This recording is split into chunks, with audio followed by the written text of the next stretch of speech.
Hello viewers, welcome to Accent TV. Today we'll learn about the mystic Neem Karoli Baba and how he inspired Steve Jobs.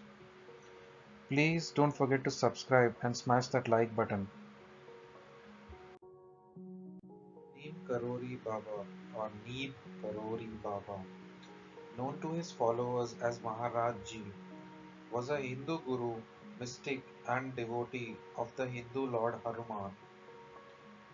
He is known outside India for being a guru of a number of Americans who traveled to India in the 60s and the 70s. The most well known among them being spiritual teachers Ram Das and Bhagwan Das, and musicians Krishna Das and Jai Vittal.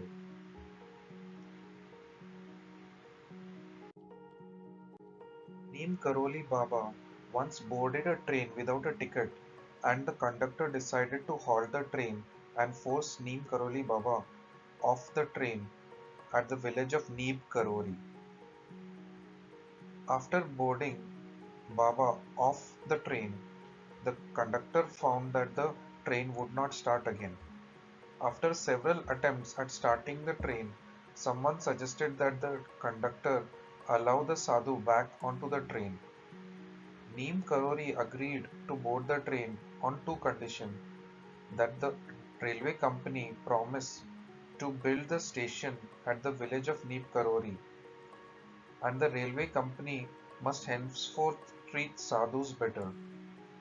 The officials agreed, and Neem Karoli Baba boarded the train, jokingly saying, "What is it up with me and starting of trains?"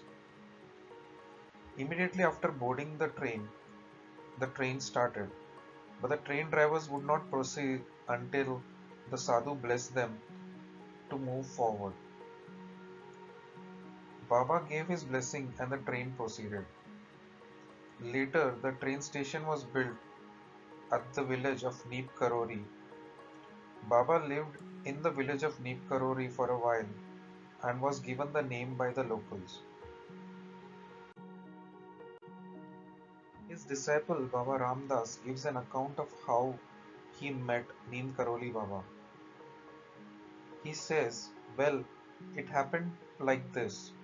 I'm on a plane to India and I'm with a friend who wants to go up to the mountains to see his Hindu guru. I don't want to go, but he wants to use the car that I'm taking care of for a friend. So I'm trapped and I'm buried out on hashish, and I really want to go home, and I have never found anybody, and I'm discouraged, and I'll figure I'll become a shoe salesman or something. I've been thrown out of Harvard, so I don't have to go back, and drugs aren't working. So what do I do next? I'm not in a good state, and my mother had died the previous February in Boston of an enlarged spleen. Her bone marrow stopped producing blood, and they removed her spleen, and she died. 4 months later, I went off to India. So we stay overnight on the way up to the mountains, and during the night, I go up to the toilet, and I'm under the stars, and the stars were very present, and I think about my mother, and she comes strongly to my mind. And Freudians have had no end of fun with the fact that I'm peeing and thinking about my mother. But leaving that aside, I don't tell anybody, just go to bed. Next day, I continue up to the mountains with my friend, and we come to a little temple, and he gets out. He's crying, going to see his guru, and I'm just like, let's get this over with. But then people surround the car and they tell my friend where to go. They are saying, "Come on, come on." So I get out and stumble up his path, and under a tree is sitting an old man with a blanket around him and about eight people, and my friend is flat on his face touching the guy's feet. And I think I sure as hell am not going to do that. Neem Karoli Baba called me and I sat down with him. But I still didn't want to touch him, because I didn't want to put up with it. He sat really close to me and he looked at me and he said in Hindi, "You were under the stars last night." I said, "Yeah." Like, I mean, the likelihood you're gonna be out under the stars is pretty good. Then he closed his eyes for a second and he said, "You were thinking about your mother." Now put that into perspective. A Harvard psychology professor. How does anyone know that? I haven't told anybody that. I said, "Yeah." Then he tells me, "She died last year." I say, "Yeah." And I could feel the sweat starting to come down my arms. My spine started to tingle and I had a very strange feeling. And he said, "She got very big in her belly before she died." I said, "Yeah." This was all in Hindi. And then he leaned forward really close to me and in English, which is very bizarre because he never spoke English later. He said, "Spleen," and I fell apart. Babaji's miracles are also very well known. One year, there was a very heavy flood in the Ganges and the Jamuna rivers at Allahabad. Floods are a yearly affair during the rainy season, but that year the flooding was devastating.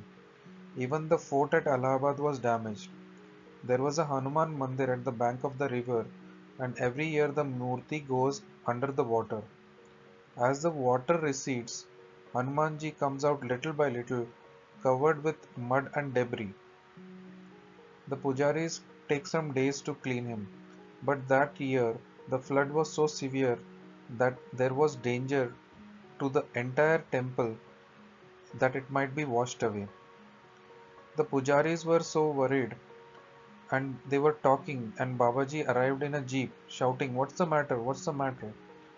They told of their fears for the temple, and Maharaji went to the river and took some water in his palm and sipped it and just sipped it. He said, it will go, and in 3 days the water receded and the temple was saved.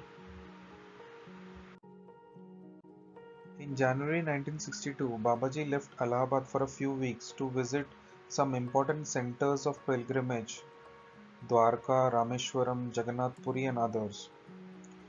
While they were at Dwarka, the head priest of the temple pointed to Babaji. "That Baba with the blanket lives here all the time." Babaji kept silent as the priest talked. That was the time when someone had heard of him being somewhere else at the same time that he knew Babaji was staying at Allahabad. Afterwards, they had many experiences of his being at different places at the same time. One morning, Maharaj Ji went to his room in Allahabad after his bath and he said, "I shall sleep today. I am not keeping well." And he covered himself with his blanket and told not to allow anyone to come to his room. He was locked in from outside. The next day, some devotees arrived in Allahabad and to give out prasad from the puja. They described the colorful puja at Bandara and said everything had gone perfectly. Maharajji had even come, although he said he wouldn't. The people said that's impossible. Maharajji was here in Allahabad the whole time.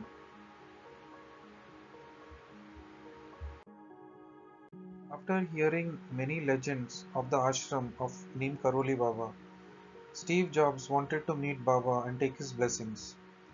However, before his arrival, Baba had left his body.